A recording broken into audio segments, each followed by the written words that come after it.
जी share करते हैं। इसको बंद करते हैं। टेक्निकल एसईओ की हमने बात शुरू की थी प्रीवियस क्लास में। अब ये जितनी बातें मैंने घुमा के की, आपने देखा ना, मैंने घुमा दिया ना सब कुछ। 90 से लेकर 2026 तक आपको ले आया। तो आप एकदम तो नहीं आ सकते यहाँ पे, टाइम लगेगा ना।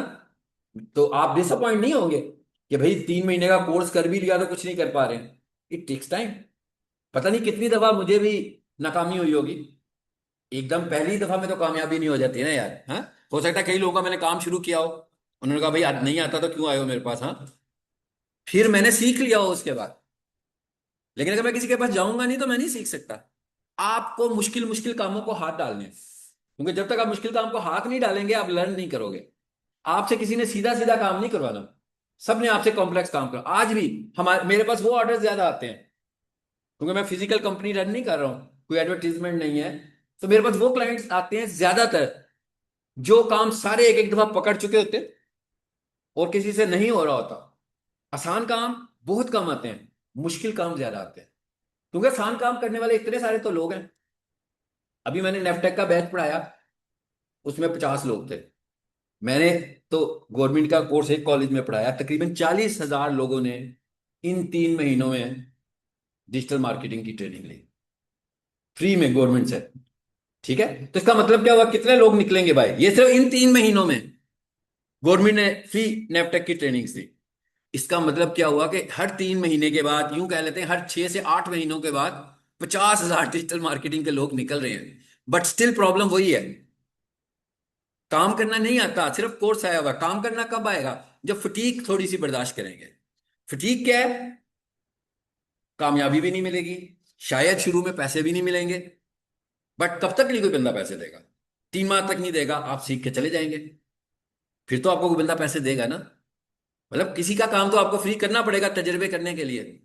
जब आप एक दफा जैसे आप एसईओ कर लेते हो, तो अब एसईओ में बहुत सारी चीजें ऐसी हैं जो आपको एक्सरसाइज करनी है, फिर आपको उसके कॉन्सेप्ट्स क्लियर होंगे। अब एक्सरसाइज करने के लिए आपको प्रोजेक्ट चाहिए। प्रोजेक्ट कर लेने जाएंगे तो आपसे कहोगे हाँ भाई कितने पैसे दोगे।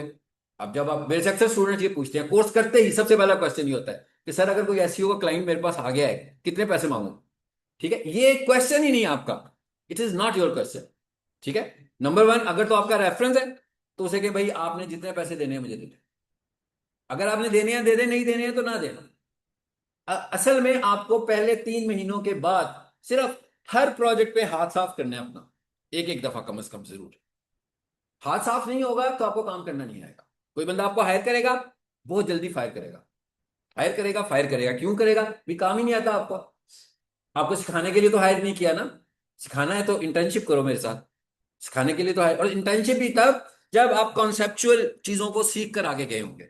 जब उसने फिर एबीसी पढ़ानी शुरू कर देनी है आपको, तो वो कहेगा भाई कहाँ फंस गया हूं मैं तो बंदा समझा था कि इसको सब कुछ आता है, चलो इसको थोड़ा सा बिजनेस मॉडल मैं समझा दूंगा ना, उसके मुताबिक ये चल जाएगा। तो आपको शुरू में बहुत ज्यादा दिक्कत बर्दाश्त करके आगे बढ़ना है। पहले दिन कुछ भी नहीं मिलेगा, सर्टिफिकेट मिल जाएगा सिर्फ। हर 3 महीने के बाद सर्टिफिकेट मिलेगा, चाहे वो गवर्नमेंट हो चाहे कोई निजी कॉलेज हो, हर कोई आपको सर्टिफिकेट देगा कोर्स कंप्लीशन के बाद। ठीक है ना, एक उसकी अपनी एक टेस्टिंग सिस्टम होगा, जो कि कॉलेज के इंटरनल टेस्टिंग सिस्टम होगा, एक्सटर्नल तो नहीं होगा ना। मिसाल के तौर आपका कोर्स खत्म हो और आपसे कहा जाए कि भाई एक एसईओ का प्रोजेक्ट, एक गूगल एड का प्रोजेक्ट और एक मेटा एड्स का प्रोजेक्ट करेंगे तो सर्टिफिकेट ले जाइएगा आके। फिर कितने लोगों को सर्टिफिकेट मिलेगा, बहुत कम को मिलेगा ना, जो ये एफर्ट करेगा। और अगर आपने डिजिटल मार्केटिंग करनी है, आपको बाहर निकलना है। अगर आप बाहर नहीं निकल रहे, आप डिजिटल मार्केटिंग नहीं कर सकते। चाहे वो बाहर निकल के आपको लोगों के मुफ्त काम करने पड़े, चाहे आप 500 लोगों से मिलें तो उनमें से आपको लगे 20 लोग जो है ना वो ऐसे हैं जिनको मैं पटा सकता हूं। उन 20 में से अगर आपको 2 बंदे या एक बंदा भी काम करवा लेता है, तो इसका मतलब है कि आपका टारगेट अचीव हो गया। ये नहीं है कि आप एक दिन निकले 6 बंदों से मिलकर आए, ठीक है, और रात को डिसअपॉइंट हुए हो कि यार ये क्या है, ये तो कुछ भी नहीं होने वाला काम। इतनी जल्दी डिसअपॉइंट होंगे फिर तो नहीं होगा कुछ। आपको बहुत कन्विंस करना है। बिजनेसमैन की नेचर को आप बताए आपको क्या है, बिजनेसमैन क्या करता है, चलते फिरते अपने बिजनेस की बात कर रहा होता है, चलते फिरते कि भाई कहीं भी ट्रैवल कर रहा है तो साथ वाली सीट पे जो बंदा बैठा होगा ना, बहाने बहाने से उसे बताएगा वो काम क्या करता है। वो बेचता क्या है। अगर आप में से कोई बिजनेसमैन होगा तो शायद उसको मेरी बात समझ में आ रही होगी कि वो इस तरह साइंस करते हैं। वो ये भी नहीं फील करते कि शाइनेस भी नहीं फील करते कि यार ये बड़ी बड़ी चीप सी बात लगती है कि बगैर वजह के कोई बात शुरू करने वालों। लेकिन उसने अपनी मार्केट बढ़ानी है ना, तो इस तरह मार्केट बढ़ाएंगे। आपको अपनी मार्केट बढ़ानी है, नहीं मिलता तो कोई बात नहीं, 3 महीने का कोर्स किया, 3 महीने स्ट्रगल करें। इस 3 महीने में बिजनेस लेने की स्ट्रगल करें, इस 3 महीने में इंटर्नशिप लेने की स्ट्रगल करें, इस 3 महीने में जॉब लेने की स्ट्रगल करें। जब ये स्ट्रगल किसी रिजल्ट पे पहुंचेगी, जरूर पहुंचेगी। भाई इतनी दुनिया काम कर रही है तो आपको क्यों नहीं मिलेगा काम। बट आपको थोड़ा सा सब्र का काम देखना पड़ेगा कि भाई कोई बात नहीं है, 4 बंदों ने रिस्पॉन्ड नहीं किया, मुझे उम्मीद है अगले 6 बंदे रिस्पॉन्ड करेंगे। 10 ने रिस्पॉन्ड नहीं किया, मुझे पता है 50वें के बाद जो बंदा आएगा ना वो रिस्पॉन्ड करेगा। सही जगह पर ऐसा भी तो हो सकता है आप किसी बंदे से मिलने जाएं और उन दिनों वो कोई बंदा ढूंढ रहा हो, तो कि यार थैंक यू यार तुम आ गए हो मेरे पास, मुझे तो समझ में नहीं आई थी बंदा कहाँ से मैं हायर करूं। फिर तुम आ गए हो तो चलो मेरा ट्रस्ट भी बन गया, मैं तुम्हें जानता हूं पहले से। कैसे करोगे बता दो मुझे। तो ये कब होगा, जब आप लोगों को परसू करेंगे। आपको लोगों को परसू करना है, फिर उधर से आपको कोई सही बंदा मिल जाएगा। चलें जी, अब हम जरा टेक्निकल एसईओ की बात शुरू करने लगे हैं, तो इसी की कर पाएंगे आज।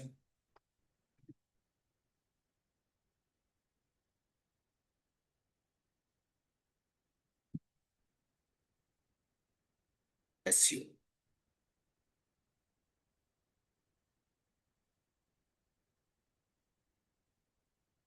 टेक्निकल एसईओ हम सारी पढ़ाए हुए हैं।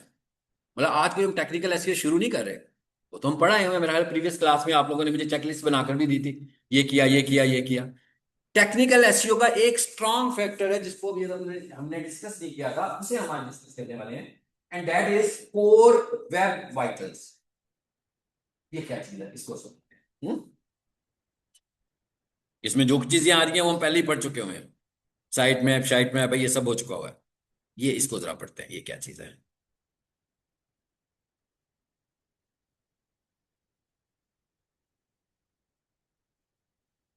Core web vitals. Core web vitals are Google 3 metrics for measuring user experience when page load. बस इतनी सी बात है कि भाई कोर वेब वाइटल से मुराद क्या है, टेक्निकल टर्म है।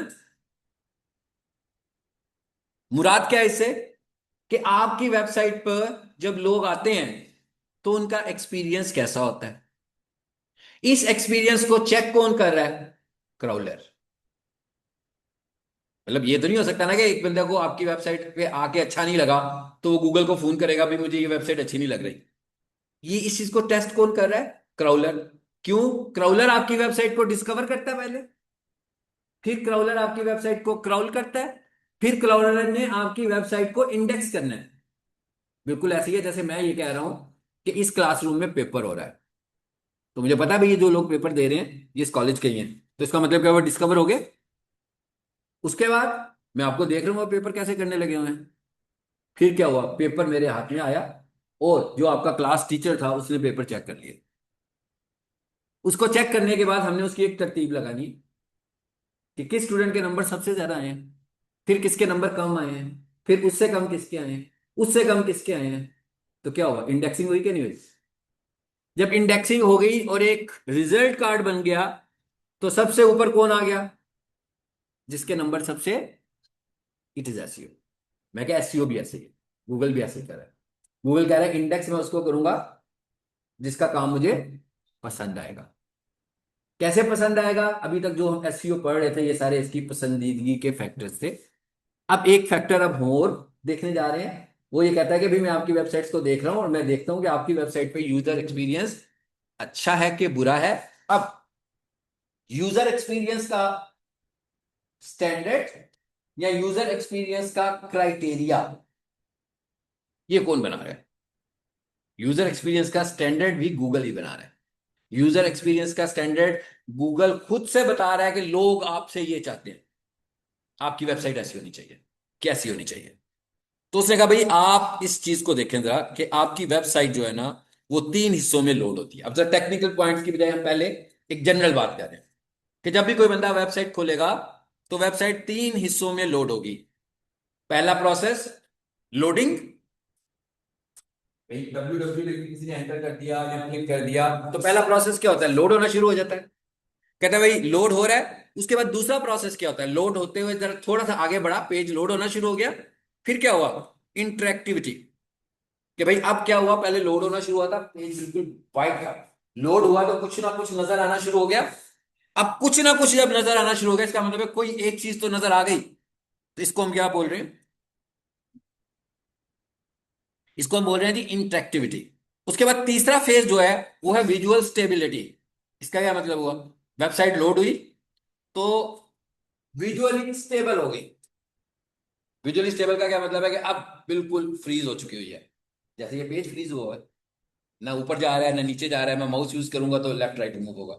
लेकिन जो इंटरेक्टिविटी वाला फेज था, उसमें आपका पेज हिलजुल रहा है। क्यों हिलजुल रहा है, एक तस्वीर लग गई, उसके नीचे एक तस्वीर और आ रही थी। वो तस्वीर बड़ी थी, ऊपर वाली तस्वीर उससे भी बड़ी थी, उसने कहा भाई ऊपर वाली को थोड़ा सा श्रिंक करो, नीचे वाले की जगह बनाओ। ये प्रोसेस किस चीज को कह रहे हैं, इंटरेक्टिव होने वाला प्रोसेस। और आखिरी प्रोडक्ट क्या, प्रोसेस क्या, विजुअल स्टेबिलिटी। ये तो हमने पहले जनरल लैंग्वेज में बात की, एक आम विजिटर की लैंग्वेज में बात की कि आपकी वेबसाइट कैसे लोड होती है। मेरा ख्याल है कि ये जो मैंने बात की है इसको आप अक्सर एक्सरसाइज करते होंगे। गूगल क्रोम के ऊपर जब भी आप कोई वेबसाइट खोलते हैं तो इसी तरह खुलती है। किस तरह खुलती है जी, पहले लोड होती है, चाहे वो SCRP से क्लिक करके जा रहे हैं, जहां से जा रहे हैं, व्हाइट पेज होता है, क्लिक होता है, पेज रिप्लेस होता है, लोड होना शुरू हो जाती है। फिर क्या होता है, पूरी वेबसाइट में से कोई एक चीज नजर आ जाती है, उसको हम बोल रहे हैं इंटरेक्टिव हो गई है। कोई एक चीज नजर आ गई, कौन सी चीज नजर आएगी भाई, सबसे छोटी। क्या ख्याल है, सबसे पहले सबसे छोटा आइटम लोड होगा ना। अच्छा, उसके बाद क्या कहता है, कहता है ये सब कुछ प्रोसेस जब हो जाएगा, अब आपकी वेबसाइट स्टिल होगी, यानी कि लेफ्ट राइट ऊपर नीचे मूव नहीं हो रही है। तो इसको हम क्या बोल रहे हैं, विजुअल स्टेबिलिटी। तो ये तो पहले मैंने आपको एक आसान लैंग्वेज में समझा दिया कि वेबसाइट का प्रोसेस क्या है। अब हम इसको टेक्निकल लैंग्वेज में बात करते हैं। कहते हैं, जब आपकी वेबसाइट लोडिंग प्रोसेस से गुजर रही होती है, जब हमारी वेबसाइट लोडिंग प्रोसेस से गुजर रही होती है, तो इस प्रोसेस को हम बोलते हैं, अभी हम कोर वेब वाइटल की बात करना शुरू हो गए। पहले तो मैंने जनरल लैंग्वेज में बात की ना, अब हम कोर वेब वाइटल्स की लैंग्वेज में बात करें। और कोर वेब वाइटल्स आपको नजर आते हैं गूगल सर्च कंसोल में। पहले दिन नहीं नजर आएगा। ये कब नजर आएगा, जब गूगल इसको क्राउल कर रहा होगा, गूगल इसको इंडेक्स करेगा, गूगल को प्रॉब्लम नजर आएंगी, फिर उधर रिपोर्ट करेगा। कहां पे रिपोर्ट करेगा, सर्च कंसोल में रिपोर्ट करेगा। तो उसने कहा भाई पहला फैक्टर क्या है, एलसीपी। ठीक है, अब हमने टेक्निकली पॉइंट्स को समझना है। एलसीपी का मतलब क्या होता है, लार्जेस्ट कंटेंटफुल पेंट। अच्छा, अब हम ये कह रहे हैं, ये सपोज कर लें ये मोबाइल है, ये तो मैंने प्रीवियस क्लास में बता दिया था कि गूगल आपकी वेबसाइट की कोर वेब आइटल को कहां से देखने वाला है, मोबाइल से देखने वाला है। हमने कहा भाई वेबसाइट खुल रही है यहां पर, वो ये कहता है लार्जेस्ट कंटेंटफुल पेंट, कि भाई इस पेज के ऊपर यूं कर दिया तो दूसरा पेज खुल गया है ना। उसका क्या नाम बताया था मैंने, अबव द फोल्ड कंटेंट। यानी कि वो बेसिकली यूं कर दिया तो क्या हो गया, बिलो द फोल्ड कंटेंट। नहीं ये तो है ना, अब यूं कर दिया ना, ठीक है ना। तो ये नीचे आते जा रहे हैं ना हम, ये नीचे की तरफ आ रहे हैं। तो आपकी स्पीड कहां से कैलकुलेट हो रही है, अबव द फोल्ड कंटेंट, सिर्फ ऊपर वाला हिस्सा। ये एक पेज है, ये दो पेज, ये तीन पेज, ये चार पेज। सपोज कर ले मेरी वेबसाइट पे टोटल चार पेज है, बट स्पीड कहां से कैलकुलेट हो रही है, यहां से वो बाकी के तीन पेजेस को देख ही नहीं रहा। वो क्या कहता है, कहता है भाई इस हिस्से में आपका लार्जेस्ट कंटेंट कौन सा है। मैंने आसान अल्फाज कर दिए कि लार्जेस्ट कंटेंट कौन सा है, जिसको वो क्या नाम दे रहा है, लार्जेस्ट कंटेंटफुल पेंट। मतलब क्या हुआ कि भाई कौन सी चीज है जो इसमें ड्रॉ हो रही है सबसे बड़ी। तो हम आप मोबाइल यूज करते हैं, अक्सर वेबसाइट पे जाते भी हैं। मेरा ख्याल है आपको एज ए स्टैंडर्ड पता होगा कि ज्यादातर वेबसाइट के ऊपर एलसीडी क्या होता है, कौन बताएगा। जनरली आप कोई वेबसाइट खोलते हैं, जब खुल जाती है तो आपको उनमें सबसे बड़ा ऑब्जेक्ट कौन सा नजर आता है, पिक्चर्स, टाइटल, सब बताए ना, जरा अंदाजा हो जाता है। नए स्टूडेंट भी पार्टिसिपेट कर सकते हैं, वो तो वेबसाइट का एक्सपीरियंस शेयर करें कि हम जब किसी वेबसाइट को खोलते हैं तो इतनी सारी चीजें नजर आ रही है ना, एक दो तीन चार पांच छह, आपको क्या लगता है सबसे बड़ा ऑब्जेक्ट कौन सा होता है, स्लाइडर। गुड, सबसे बड़ा ऑब्जेक्ट कौन सा होता है अगर उसमें स्लाइडर हो तो। अगर आपकी वेबसाइट में स्लाइडर हो, क्या होता है भैया, एक स्लाइडर होता है वो लेफ्ट राइट घूम ही जाता है। किसी में चार तस्वीरें होती हैं, किसी में पांच तस्वीरें होती हैं, किसी में छह तस्वीरें होती हैं, प्लस उसमें एनिमेशन भी होती है। टेक्स्ट भी यूं एनिमेट हो रहा होता है। अब इसका मतलब क्या हुआ, वो सिर्फ इमेज नहीं है, वो एक स्क्रिप्ट लिखा हुआ है, और स्क्रिप्ट की मदद से उसे एनिमेट भी किया जा रहा है, उसे स्लाइड्स की शक्ल में दिखाया भी जा रहा है। और ये स्क्रिप्ट जो लिखा जाता है, ये जावा स्क्रिप्ट की लैंग्वेज में लिखा जाता है। जावा लैंग्वेज है, और वेब के लिए जो स्क्रिप्टिंग होती है उसको हम बोलते हैं जावा स्क्रिप्टिंग। भाई अगर आप वेब डेवलपमेंट सीखें तो आप जावा स्क्रिप्टिंग जरूर सीखते हैं, क्योंकि बहुत सारे टास्क होते हैं जो जावा स्क्रिप्ट में होने होते हैं। As far as Google, Google का जो सबसे नापसंदीदा स्क्रिप्टिंग मेथड है, दैट इज जावा स्क्रिप्ट। हाँ, गूगल कहता है भाई ये जावा स्क्रिप्ट जो है ये सबसे ज्यादा डिले करता है, सबसे ज्यादा लेट करता है, सबसे ज्यादा कॉम्प्लेक्स कोड है जिसमें लोड बहुत देर से होता है। इसका मतलब क्या हुआ कि अब हमें सीधी सीधी बात समझ में आ गई कि एज ए एसईओ एक्सपर्ट हमने कहा कि भाई आप अपने पेज के ऊपर एलसीपी अगर तो स्लाइडर को रखें तो स्लाइडर बहुत फास्ट होना चाहिए, उसकी स्पीड ज्यादा। आपने बताया था स्लाइडर को मैं आगे तक करूंगा कि स्लाइडर आपकी वेबसाइट पे होने नहीं चाहिए। ठीक बता रहा हूँ यार, यही तो बता रहा हूँ, और क्या बता रहा हूँ, यही तो बता रहा हूँ यार। होना कि यहाँ तो हम ये कहें कि भाई डेवलपर को बोलेंगे भाई इसका स्क्रिप्ट जो है ना तुमने ऐसा लिखना है, कैसा लिखना है भाई, आपका स्लाइडर 2.5 सेकंड से लेस में लोड होना चाहिए। अगर स्टाइल मारा हुआ है जरा अच्छा, और पता लग रहा है जनाब स्लाइडर लोड हो रहा है 8 सेकंड्स में, ऐसा भी होगा कुछ वेबसाइट पे स्लाइडर लोड हो रहा होगा 12 सेकंड्स में, तो गूगल आपकी वेबसाइट की स्पीड सिर्फ एक चीज से, अब स्लाइडर का वर्ड यूज नहीं करना, गूगल आपकी वेबसाइट की स्पीड सिर्फ एक चीज से चेक कर रहा है, वो है एलसीपी। हमने तो एलसीपी में स्लाइडर आइडेंटिफाई किया है। तो गूगल कहता है कि भाई आपका लार्जेस्ट, यानी आपके इस पेज पर नजर आने वाले सारे ऑब्जेक्ट में से सबसे बड़ा जो ऑब्जेक्ट हो उसका साइज 2.5 सेकंड से लेस होना चाहिए। अगर लेस है, इसका मतलब ये हुआ कि आपकी वेबसाइट की स्पीड तेज है। अगर लेस नहीं है, इसका मतलब हुआ आपकी वेबसाइट स्लो। मतलब क्या कहता है, कहता है कि 4.2 सेकंड पे जाके क्या हो गया, पुअर हो गया। यानी इसका मतलब हुआ अगर कोई भी वेबसाइट इतना टाइम ले रही है तो core web vital issue create हो गया उसके लिए। अब सोल्यूशन जो उन्होंने क्वेश्चन किया ना कि नहीं होना चाहिए, एज ए एसईओ एक्सपर्ट हम हम हमेशा लोगों को यह बताते हैं कि अगर हम ये for engagement point of view भी देखें, और अगर आप वैसे सर्वे करवा कर देखें कि भाई 100 लोगों से सर्वे करवाएं कि आप रोजाना वेबसाइट खोलते हैं तो आपकी आई कांटेक्ट किस चीज के साथ होता है, आपकी रिक्वायरमेंट क्या होती है, क्या स्लाइडर देखना आपकी रिक्वायरमेंट होती है? नो, किसी की भी नहीं होती। बल्कि बंदा स्लाइडर को आते ही यूं करता है और नीचे जाकर डाटा चेक करता है।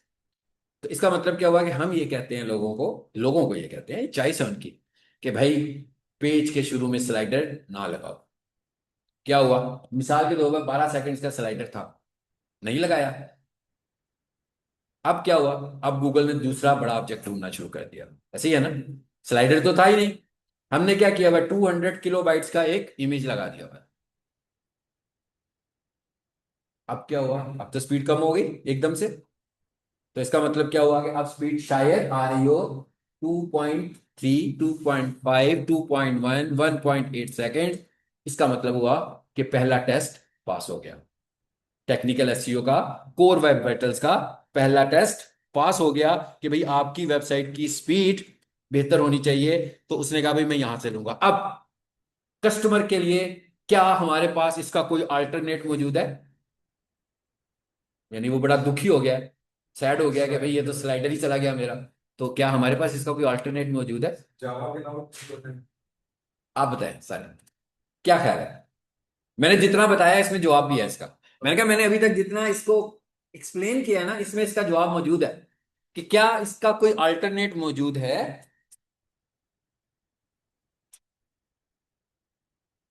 इसने बैकग्राउंड म्यूजिक यहां पे दिया, क्या दिया? इमेज नहीं, अल्टरनेट मतलब स्लाइडर यूज करना है भाई, करना है, ऊपर ना भी हो करना है। हाँ, क्या कर लिया उसको, उसे कह भाई आप दुखी क्यों हो रहे हैं? जब कोई बंदा आपकी वेबसाइट को यूं करके नीचे लेकर जाएगा ना, तो वहां से आपकी वेबसाइट की स्पीड कैलकुलेट नहीं हो रही है। तो दूसरे पेज के ऊपर आप स्लाइडर लगा, इट इज द अल्टरनेट, कि भाई आपका स्लाइडर भी है, कि आपको ऐसा नहीं हुआ कि आपने स्लाइडर बिल्कुल ही रिमूव कर दिया, किल कर दिया, स्लाइडर रखा हुआ है, बट हमने पहले सफे पर नहीं रखा। क्यों नहीं रखा? क्योंकि वो स्पीड को हर्ट कर रहा था। तो अब ये पता लग गया भाई कि ये जो एलसीपी है एक्चुअली इन शॉर्ट कर क्या रहा है। एलसीपी आपकी वेबसाइट के बड़े ऑब्जेक्ट को ढूंढ रहा है और उससे स्पीड कैलकुलेट कर रहा है, ऐसे ही है ना। अब जो दूसरे नंबर पर आ गया इंटरेक्टिविटी वाला फैक्टर, भाई इसको तो हमने मैनेज करवा लिया डेवलपर से कह के, FID, फर्स्ट इनपुट डिले। कहता है भाई अब इसका जो दूसरा फैक्टर है वो क्या है, फर्स्ट इनपुट डिले। उसका उल्ट हो गया बिल्कुल। फर्स्ट इनपुट डिले, पहली इनपुट आने में कितना टाइम लगता है। इसका मतलब क्या हुआ, छोटे से छोटा ऑब्जेक्ट, सबसे छोटा ऑब्जेक्ट कितनी देर में लोड हो रहा है। अब वो दूसरा फैक्टर क्या चेक कर रहा है, पहले उसने चेक किया सबसे बड़ा ऑब्जेक्ट कितनी देर में लोड होता है, अब उसने चेक किया सबसे छोटा ऑब्जेक्ट कितनी देर में लोड होता है। तो कहता है भाई ये कितनी देर में होना चाहिए, 100 मिली सेकेंड्स इज आइडियल टाइमिंग। एक काम करते हैं, इसके साथ ना एक स्लाइड और खोलते हैं। हम्म, जरा उसको देख लेने दे वो है कहाँ।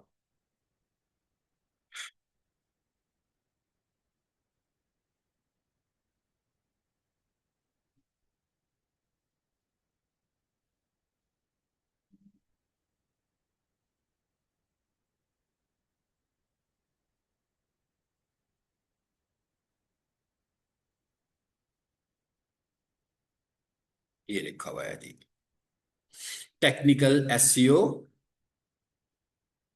2024 अपडेट।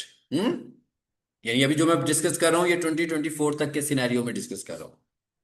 अब एक और फाइल साथ मैंने जरा खोल ली। कहता है भाई ये जो कम्युलेटिव CLS है, ये अब तीसरा फैक्टर हम पढ़ रहे हैं, ऐसे ही है ना। कहता है गूगल ये चीजें चेक करने लगा हुआ था, जरा नीचे आ जाएं, नीचे आ जाएं, नीचे आ जाएं। जी एक मिनट रुक जाए ना, मैं वो पढ़ाने लगा ना उसको, मैं जरा यहाँ पे लाने लगा ताकि आपको पता लग जाए कि मैं क्या बताने क्या जा रहा हूँ। ये अपडेटेड एक स्लाइड और बनाई हुई है।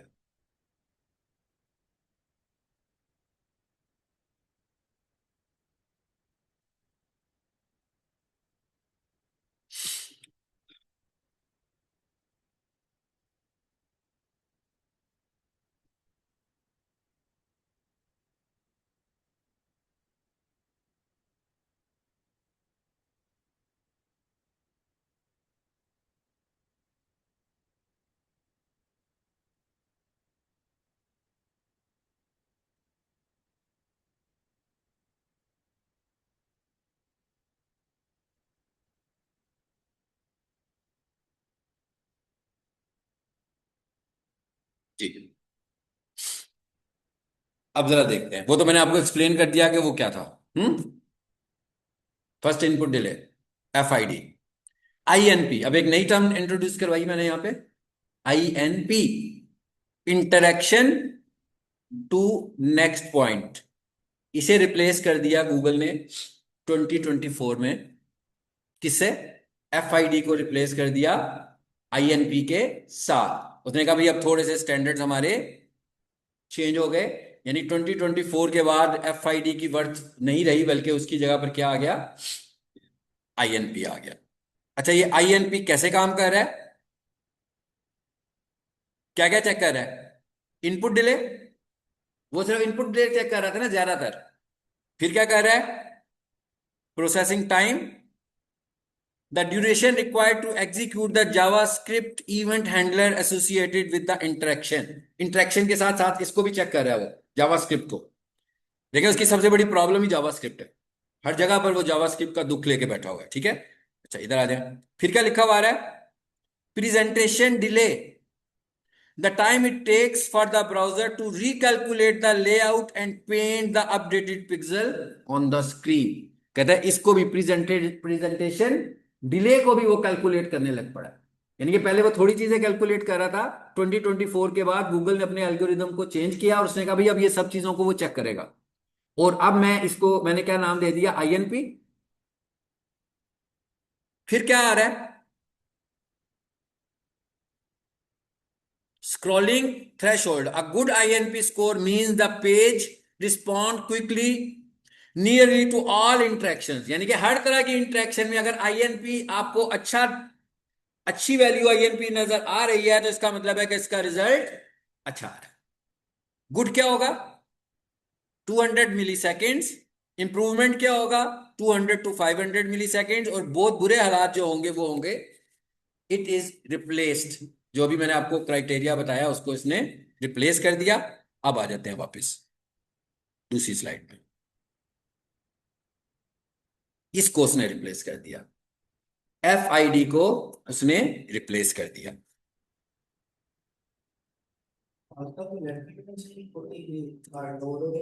नहीं, इसको गूगल बता रहे, इसके वेबसाइट का कोई कसूर नहीं है, ठीक है। यही हम कह रहे हैं, हमने वेबसाइट के ऊपर कोई जिम्मेदारी नहीं डाली।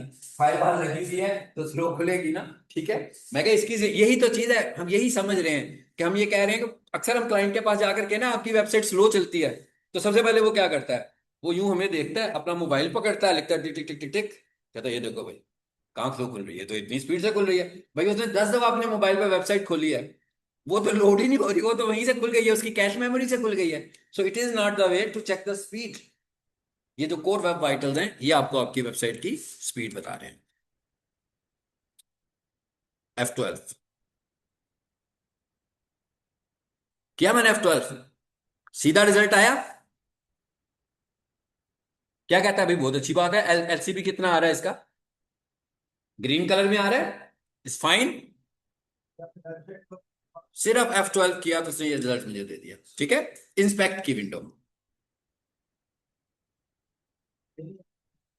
इंडस का सवाल इतना मजेदार है, मुझे सुनने तो दे, मैं भी थोड़ा सा एंजॉय। हाँ बोलो। तो कल से जब भी अपलोड करके तो ये एक सोशल की ओपन पेज की ऐड करा वो लैपटॉप पर लोग आपकी विंडो की क्लोज की सेट हुई ना, मैंने F12 की क्लोज की, मैंने भी आपके सामने F12 भी किया है ना। हाँ फिर भी एक्सपेक्ट है तो आपने क्या किया था अच्छा, मैंने कैसे तो आपकी ये मसले चल रहे हैं भाई, आ गया सब कुछ। सब कुछ यहाँ पे पता लग गया, कहीं और किसी टूल में जाने की जरूरत ही नहीं है। अगर आप में से कोई बंदा अपनी वेबसाइट रन कर रहा है, तो सबसे पहले तो कोर वेब वाइटल चेक करने हैं, सीधे यहां से चेक कर लो। सीधा उसने बता दिया, कहता है एलसीबी कितना आ रहा है, 0.66, फाइन। क्या कह रहा है, सीएलएस कितना आ रहा है, कम्युलेटिव लेआउट शिफ्ट 0.02 सेकेंड्स। और interactive to next point INP, no, वो दूसरा फैक्टर नहीं शो कर रहा, नहीं कर रहा ना। वो आपको बताया इसलिए कि आपको साइंस समझ में आए सारी, इसलिए बताया। कहता है भाई ये है 8 मिली सेकेंड्स, तो यानी ये भी हमें यहां से पता लग गया। आ जाए जी वापस अब स्लाइड में। अब जरा तीसरा फैक्टर भी चेक कर लेते हैं। यानी मैंने एफआईडी भी बताया, और एफआईडी के साथ साथ आईएनपी भी बताया, और मैंने कहा 24 के बाद एफआईडी इफेक्टिव नहीं रहा, बल्कि आईएनपी वो चेक हो रहा है। अब गूगल एफआईडी को कंसीडर नहीं कर रहा, इसकी बजाय उसने जो अपना यूनिट रख लिया, मैट्रिक्स रख लिया हुआ है, वो आईएनपी रखा हुआ है। आईएनपी पे क्या चेक हो रहा है, वो मैंने अभी आपको बुलेट्स की शक्ल में बताया कि वो क्या क्या चीजें चेक करता है आपकी वेबसाइट की। चलो जी, अभी आखिर में क्या चीज आ गई, विजुअल स्टेबिलिटी। कि भाई आपकी वेबसाइट विजुअल स्टेबल हो गई है, CLS। CLS stand for cumulative layout shift. कि भाई इसका शिफ्ट कितना है, लेआउट शिफ्ट कितना है। अगर आपको याद हो, मैंने इमेज ऑप्टिमाइजेशन में बताया था, सबसे बड़ा लेआउट शिफ्ट उस वक्त ही होता है। मैंने कहा था ना, विड्थ भी सेट करो, हाइट भी सेट करो, कहा था ना। 500 नहीं कहा था, 500 नहीं कहा था, वो तो जितना है उतना करो, हर तस्वीर को उतना करो। 6-7 लोग बैठे हुए ना, किसी की हाइट पूछा, किसी की हाइट पूछा, भाई हर किसी की उसकी हाइट के मुताबिक साइज सेट करेंगे।